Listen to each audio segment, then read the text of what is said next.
What's up, everybody? This is EMPM coming at you with a Wednesday night stream. Not really a stream because it's not live, but video. Again, we're playing City Skylines. We're looking at Citrus Valley right here. I just finished eating and I was watching some Tim Pool, and something happened today which prompted me to do this stream, and that is that I just got a package for my new well, not new, it's refurbished, but my RTX 2080 Ti graphics card. So if you were listening to one of the earlier streams, you'd know that I was going to put two of those in my machine. So right now I have an RTX 2080. It's got a liquid cooler on it. I was going to put another one in there and SLI them. So part of the reason I wanted to start this stream is because I've got my little FPS monitor up here in the window, and I just wanted to show you guys, and this is also for my own reference later. So we were getting at this zoom, it was somewhere around, I think, like 29-ish frames per second. And I just wanted to go through here and show myself all these settings right here. This is going to serve as somewhat of a benchmark for when I finally get the other graphics card in there. So let's zoom in a little bit closer when we have a little bit more stuff loaded in there. I think like about here or something like that is usually where the FPS takes. Yeah, see, we're down to 20 frames per second here. There's also rain being animated right now, which tends to lower the FPS a little bit as well. I dropped down to 18 right there. I think if we go to a busier area of the city, you know, perhaps like right here, yeah, so we can see going down to 17 frames per second, 16 frames per second. Now things are looking relatively smooth here, but anyway, again, this is serving for my own benchmark. And I decided, since I was going to make this video about benchmarking, I'd just do a little bit of work. I don't have a ton of time to stream, you know, probably only about 20 minutes here, but I do want to do a little bit of work in this area again. So in the last video, built out this tram line or trolley line right here, and then the monorail line goes across. And what I was thinking might be kind of cool is if this street, which is right now called Lilac Street, was connected up to here, and I think the slope tool would be better to do that. And then basically in this area right here and up over here, I wanted to make a tourism and leisure commercial district. One thing to look at though, so this is residential right here, and like I was talking about last time, the noise pollution, I think that there should be enough separation with this distance to this area that the noise pollution won't be so bad, but I might put a line of offices right there. And then depending on how long that takes, obviously want to get, you know, the roads in place over here. And since I'm looking at this right now, I did have an idea to put, let's see here, where is it at? Well, could do a statue, but what I did really want to do was, where is it? I think it's, ooh, that's kind of a cool building, the Grand Mall. Tax office, no, get that out of here. There it was, the Opera House. So I had this idea of putting the Opera House somewhere over here. Maybe it would be good on this collector, or perhaps somewhere like right here. I don't know. What I really wanted to do was like have, you know, the Opera House kind of like hanging out like this, and then in the area leading up to it have, you know, some kind of like a park looking area. And I like the idea of having it, you know, like the subway station on this side opens up to a park, which then opens up to the Opera House over here. But I don't know if I'll have time to get into that right now, but we'll see. We'll see how it goes. So I'm going to start sloping this and working on this a little bit. But while I do that, there was, of course, a nice little political topic that I wanted to address, and it's one that I meant to address before, and that is this topic of Australia and nuclear submarines. There was an article that got put out that basically the U.S. And I don't want to say the U.S. Really what I want to say is Joe Biden. I mean, my boy Joe is he's really having problems, man. He just can't seem to do anything right. And it's like the more you learn about Joe Biden, the more you realize that like he really has been like a completely failed politician, like essentially his entire life. I mean, it's like nothing that Joe Biden has ever done has been like incredibly outstanding. It's like what Joe Biden was most known for is like borking someone. Basically, I can't remember who Bork was at the time. I want to say a Supreme Court justice, but don't quote me on that. I could be mistaken about that. But he's famous for basically just like ruining that guy's Supreme Court nomination. And subsequent, obviously after that happened, it was difficult for Bork to really do anything at all. So I mean, there's like an example of something that Democrats and the left cheer Joe Biden for, and really like he just ultimately like messed with someone's life. I mean, it's not really like a nice thing to do.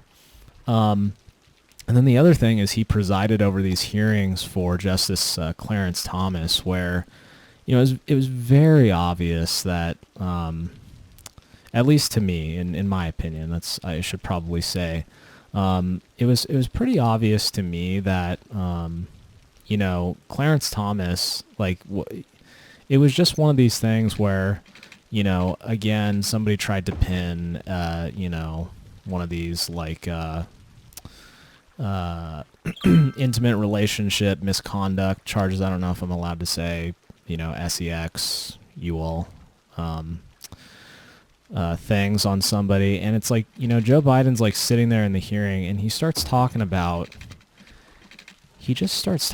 like some bizarre stuff, like with like natural law and this and that. And he's, asking how Clarence Thomas is like, he's trying to ask how Clarence Thomas is going to like interpret the Constitution or whatever.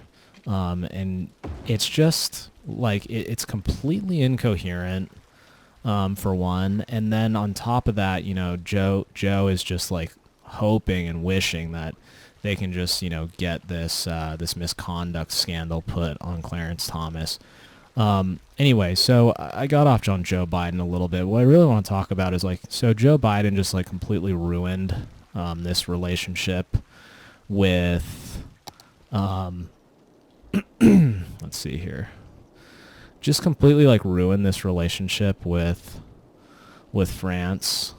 Yeah, so I'm gonna make this district right here. Basically, Australia had this deal with France to supply submarines, and these were like conventional submarines. And Joe Biden decided to just kind of like go behind France's back and get Australia to, cancel that contract in favor of like U.S.-made nuclear submarines. And of course, me being in the aerospace and defense industry, this story has a particular interest to me. And it's like there's a lot of dimensions to this. So let's talk about the first dimension, which is, superior military technology, right? So am I happy that, Australia is going to get access to superior military technology? Well, yeah, as of right now, apparently they're our ally. Except that Australia has just been implementing all this like garbage authoritarian crap, and it's like, I mean, is that really the kind of people we want to strengthen? I mean, we've already seen throughout history that style of like tyrannical oppression is bad, right? And those countries, Nazi Germany, Soviet Russia, I consider China an enemy, personally. at this point, and you know they've been they have been stealing. I just want to make sure I get this tax. Okay, look at this. So we're going to let go of leisure. Tax relief, tax relief, tax relief, tax relief, tax relief. All right, we don't like taxes here in this city. We're not communists here. Small, big business enthusiast. I don't know if there's going to be any residential in this area. So maybe stick away from the high-tech housing. Well, I don't know if this affects commercial. We'll take it on. Boost connections for sure. And let's see here. This is a VIP area. What does this do again? Any and all shelters in policy are reserved only for the citizens living in the policy area. Oh no, we're not going to do that. That's that's denying people something important, which is you know, their right to have access to the things that they pay for with their tax money. Okay, so we've got all that in there. And now, what I'm going to do just to be cautious. Oh, and I think I can also add to this. Let's see here. IT cluster. Yeah, okay, cool. All right, so, you know, is it nice for our allies to have, you know, good military technology? Well, of course it is, right? Except that Australia has been, you know, implementing a lot of like really bad policy, and it's like, okay, well, do we want to sacrifice our relationship with France? Which, by the way, you know, France has been doing some sketchy stuff too, in my opinion, but not quite to the level of Australia. And you know, fortunately in France, like, a lot of people are fighting back, and I think recently I don't know if it was France or one of these countries, or maybe it was like Denmark or something. One of these European countries said, yeah, you know, we're done. We're not doing any of this, you know, masking and vaccine crap. It's like, it is what it is. You know, people just need to decide for themselves how cautious they want to be, and, you know, kind of go from there and make, you know, the best choice that they can for their own health. And, you know, by the way, like, we're not refusing anyone medical treatment, because that's just evil. In my opinion, we can talk more about that. But anyway, you know, Australia is kind of going off the rails with authoritarianism and tyranny. And so, you know, I don't really know if it's like, do we really want to be providing like our best submarine technology to a country that's going in that direction? Like, I just don't really know if that's a wise foreign policy decision. So that's one thing. Second thing about this is, you know, remember back when like Europe like respected us, you know? Yeah, those were the good old days, right? When like Trump basically said like, yeah, you know, we're not like putting up with, you know, we're not putting up with you guys, you know, not paying for stuff that you owe. You know, you guys need to man up and, you know, kind of live up to your end of the bargain, and, you know, negotiating deals. And then, you know, Brexit happened, and that was where, you know, Britain decided to, you know, finally man up themselves. And see, I want these buildings to be tall. I thought that these would be tall. Well, we'll see how it develops here in a minute. But yeah, you know, Britain basically manned up and said, yeah, actually, we don't want to like deal with any of this like European Union stuff. Like, we're gonna like go ahead and just be our own sovereign nation. And, you know, we're inspired by Donald Trump, who, you know, comes in and isn't afraid to, you know, basically say things that are in everyone's mind. And like, remember when we had a president that like got our allies to respect us, rather than hate us? Like, yeah, you know, those were the good old days, weren't they? But now we have, you know, Joe Biden, who's just like wrecking relationships with people left and right. And, you know, and this is just, unfortunately, this is like very typical of, you know, left-leaning policy, which is like, which is like, oh, you know, if we just, what we really need to do is just be like the nice guy, you know, we just need to like treat people like super nicely, and, you know, if they do that, if we do that, then they won't walk all over us, you know, like they're just, you know, everyone's just trying to like go along to get along, and it's just like a hunky-dory Rousseauian paradise, and it doesn't work that way, you know. There's this phrase that I think a lot about, that Dennis Prager says, which is, you know, strength is peace. And I certainly have anecdotes that I could share in my own family, in which that's, you know, was certainly the case back then, and now certain parts, you know, of the family are in disarray as a result of not kind of honoring that maxim. But that said, yeah, I just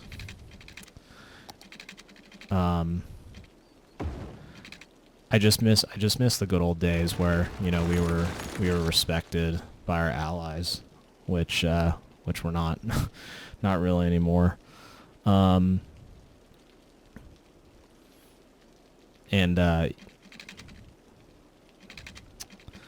See this. I don't know if I want these blocks to be relatively uniform, because I do want a decent amount of density around here.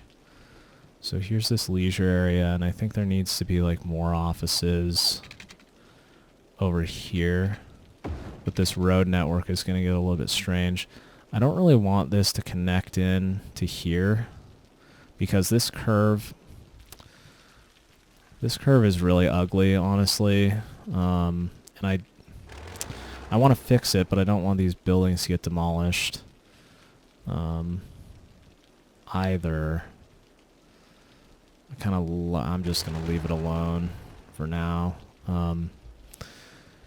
Yeah. So, you know, we used to have, you know,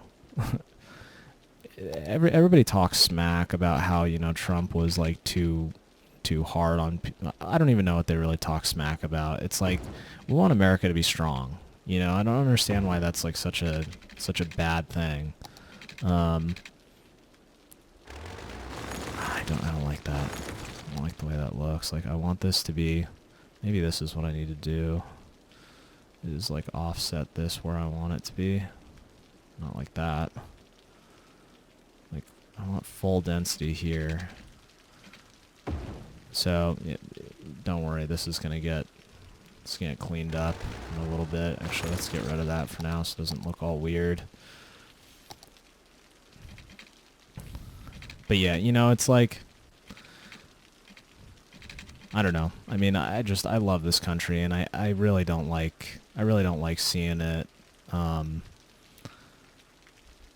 just have to be so pathetic, you know, towards other countries. I mean, and I feel like that's just unfortunately what Joe Biden's doing, is like every single decision he makes, it just looks so weak and pathetic, like, and it's like, bro, just stop, you know. But, you know, I get it. I mean, well, I actually don't get it. Well, I get it.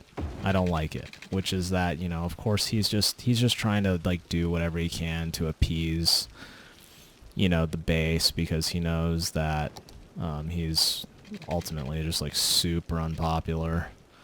Let's see here. This is a really bizarre roadway network. Okay, this road's gonna get continued. I think I'm okay with that for now. But then I need to decide where this is gonna meet up. And unfortunately, I do think it's probably best for it to meet up here, even though it's gonna sacrifice on some density through here. But maybe we can make some path connections to have that be a little bit less drastic. And go like that. Oops. And we'll go straight. Yeah, so that's the scoop on the nuclear subs there. It's like, I mean, great that I guess it's okay that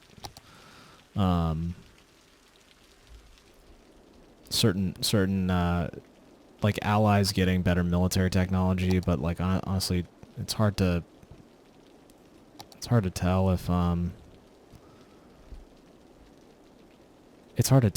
like that's really in our our international interest, given that I sort of see it being that Australia could. Oh, I did do the high-tech housing. I sort of see it being the case that our relationship with Australia could pretty quickly deteriorate, and yeah, that would be unfortunate. So I think I want to bring this actually just one more block over like this, because I think there will be some residential here. In this area, I want another block of offices, and let's add some more pedestrian connectivity here. And it looks like I am at 857, so I'm gonna have to wrap this up here. Just add some path connections and finish out some zoning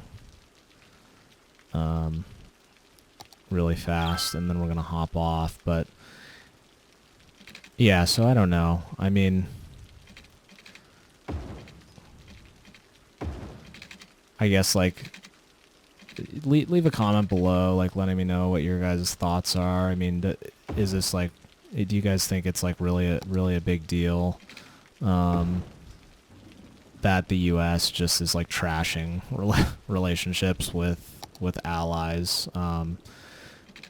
Oh, and this was the last point that I wanted to make about the submarines, which is that,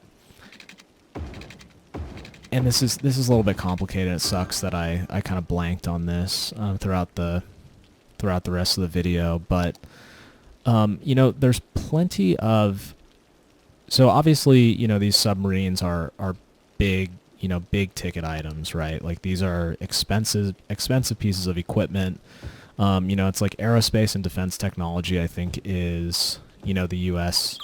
is like #1 export, basically. It's what we make the most money on. But it's just, what's frustrating about it is the U.S. could be exporting, you know, so much more stuff if the government would only allow the U.S. to do it, you know. And what I mean by that is, like, where do you think we get like all our steel and all our aluminum and titanium and, you know, silicon and gallium and these precious metals and stuff like that? I mean, just take a guess about where you think all that stuff comes from. And you know, the unfortunate fact of the matter is that the U.S. could be exporting, you know, plenty of other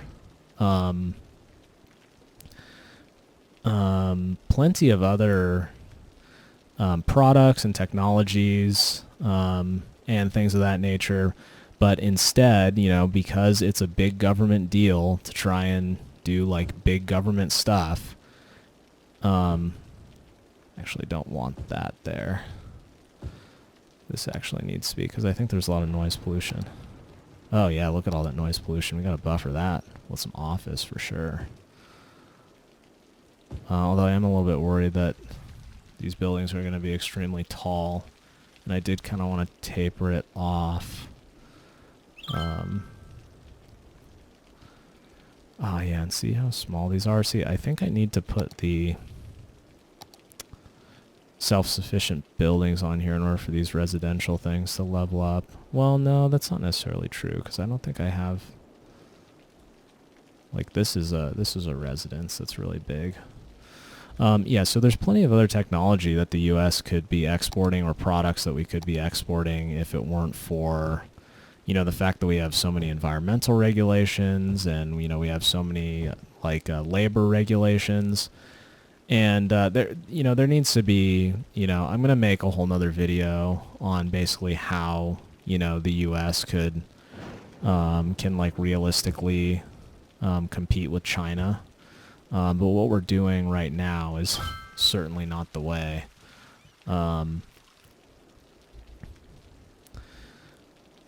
Okay, so now is the time to decide. See, what I really don't like about this is how short these buildings are.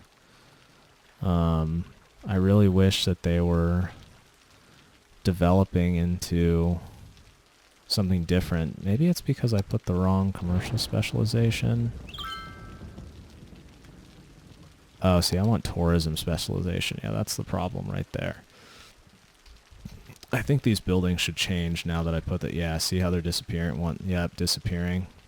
Now they're going to get taller. That's what I wanted to be here. And now the question is, so if I look at the skyline from here, do I want taper off or do I want it to stay, you know, this high density? So like if we look at this side, you can see how it kind of tapers down from here. But on this side, I don't know if it really needs to taper down. I think it actually might look good as just maintaining really tall buildings. So that said, this has the high-tech housing, but it does not have self-sufficient buildings. I think that should be okay for getting some high-rise structure. Let's check our noise pollution again. Oh, buildings are still developing. Okay, so we're in zone, just zone high-density res along here. And along here, office right here. And then, yeah, so now we've got a good amount of density surrounding this subway station, or this metro station, which I like. I'm a little bit worried that these areas right here, like, are going to have a hard time upping density a little bit. But I don't know, maybe it'll be okay. Then of course, the last thing that we need to do is add stops along here for our trolley, which we can do. But it is 9:03 right now, and it's getting kind of late. Probably going to need to call it here, but we did get through one topic, which is the nuclear sub thing. So let's just round it out. We'll look at this nice view of the city and kind of round out the conversation here. Oh, and there's a crime being committed right there. 3 things, guys. Number 1, I don't know about Australia. You know, I feel like they could potentially become an adversary really fast, especially considering that half of our country like doesn't agree with some of the philosophies that they're engaging in their country. Some of like the political tactics that they're using surrounding coronavirus, and we've got a big issue in our own country surrounding that too. Second thing is, you know, Joe Biden just continues to like wreck relationships with our allies, and is just making the U.S. Come across as like extremely weak, and it just doesn't feel good. You know, it doesn't feel right. You know, it's like I miss being respected by the world, and you know, somebody respecting you doesn't necessarily mean that they have to like you, and that's totally fine. But respecting you means that they're not going to wrong you, and they're not going to push you around even if they don't like you. And then number 3, we are not doing a good job at being competitive with China, and I feel like, you know, Joe Biden's strategy with maximizing revenue from exports is it's focused on this really high technology stuff, but the problem is the volume is really small, and you can get a lot better volume if, you know, the US could just be competitive in things like the heavy metal industry. Shout out to heavy metal as a music genre for sure, but the heavy metal industry, the, you know, precious metals production. You know, remember when we were energy independent back with Trump? Yeah, that was really cool. We're not anymore. Now we're dependent on a bunch of foreign energy. You know, again, yeah, energy sector related things, and I'm not talking about green technology. I'm talking about, you know, things like nuclear technology, advancing natural gas technology, advancing you know, oil-based technologies as well, and even, you know, exporting things like coal. All that stuff that I mentioned is really, really high volume. And you can see how it's making countries like China prosper insanely, because China is where all that stuff comes from now, basically. And that is not good for us geopolitically either. And not just geopolitically, but just in terms of domestics. You know, it's really not good for domestic success. You know, having excessively high energy costs, and people think energy costs just means electricity. No, it means fuel costs. It means cost to build things. It means cost to run healthcare institutions and things like that that you know, rely on all this stuff we're getting from China. You know, just major production things, medical supplies, etc., relies heavily. I mean, needs power, right? So anyway, that is my little treatise on nuclear sub things. Going to cross that off the list. And in the next video, I think we're going to be putting on the, and hopefully I'll do this tomorrow night, we're going to be putting on the custom Corsair XG7 water block onto the new RTX 2080 Ti. So stay tuned for that. That should be pretty fun.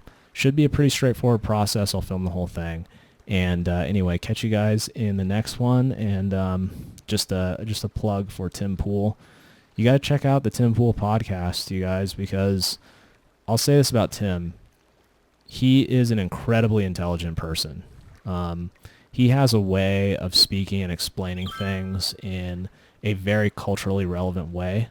And I think a big part of influencing the culture is going to come from observing people like him, learning from people like him, and emulating things that he does. So with that, signing off now. Catch you guys later. This was the engineering major philosophy minor. Out.